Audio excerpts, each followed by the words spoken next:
de Tijuana, Baja California, negro con blanco de Tijuana, 692. Más rápido la bala de plata, Raúl Suárez.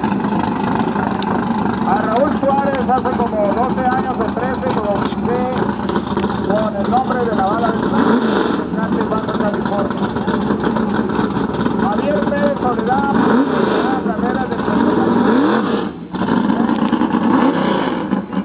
de agosto, Javier Pérez Soledad presentará carreras de puros tractos también el 25 de agosto. Aquí están los dos de uno de Tijuana, de Tecate, Baja California. Handicap.